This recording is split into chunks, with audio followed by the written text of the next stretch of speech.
दस्तक देना मर्द की फितरत में शामिल है, मगर हर दस्तक पे दिल का दरवाजा नहीं खुलना चाहिए। लड़कियों, बहनों, औरतों, कभी भी किसी शख्स को अपना जाती कुर्बत वाला वक्त मत देना, वगरना एक वक्त आएगा वही शख्स आपके किरदार पे उंगली उठा सकता है। अगर आपकी मजबूरी है मर्दों के साथ बातचीत करना, तो आपको एक हद मुकर्रर करनी पड़ेगी। किसी को पसंद करना एक फितरी अमल है,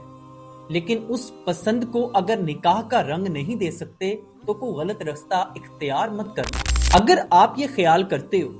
कि आपकी बरादरी, आपके फैमिली वाले इस रिश्ते को कभी कबूल नहीं करेंगे, तो उस रिश्ते में पड़ने की जहमत मत करो, नहीं तो बाद में तकलीफ ज्यादा आपको उठानी पड़ेगी। जवानी के अंदर मर्द को हर औरत अच्छी लगती है। एक लड़की का मर्द को सिर्फ देख लेना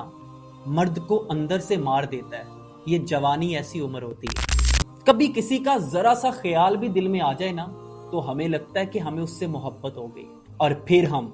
जिंदगी के सबसे बड़े फैसले में जल्दबाजी कर बैठे। मर्द जिस औरत के आगे अपना दिल हार बैठे ना और सच्ची मोहब्बत कर ले,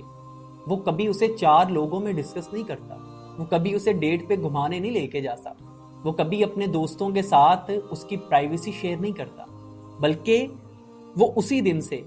अपने फ्यूचर पे तवज्जो देता है, अपने घर वालों को मनाने की कोशिश करता है ताकि वो आपको अपने घर की 4 दीवारी अपनी इज्जत बना सके। और अगर कोई मर्द आपकी खातिर ये काम नहीं करता तो वो मोहब्बत नहीं, वो एक दिखावा है, खुदगर्जी हो सकती है या हवस का रिश्ता हो सकता है। नादान लड़कियों को ये बात समझनी पड़ेगी कि मर्द सिर्फ ऐसी औरत को इज्जत देता है जो उसके साथ हलाल के रिश्ते में आती है, और जो लड़की किसी नामहरम के लिए सजती संवरती है वो अपनी वक़्त और अपनी हया को बर्बाद कर देती है। और अक्सर केसेस में तो देखा गया है कि जिसके लिए वो ये सब कुछ करती है ना, सर से दुपट्टे उतारती है, अपने यार को दिखाने के लिए टाइट कपड़े पहनती है, उसको वीडियो कॉल्स करती है, उसको तस्वीरें सेंड करती है, एक वक्त आता है कि इसका यही यार इसके ऊपर बद किरदारी का इल्जाम लगा देता है। लड़कियों, आज इस वीडियो का सबसे अहम पैगाम, अपने जज्बों को और अपने जिस्म को अपने महरम के लिए बचा के रखो, क्योंकि इसी में इज्जत है और इसी में अल्लाह की रजा है।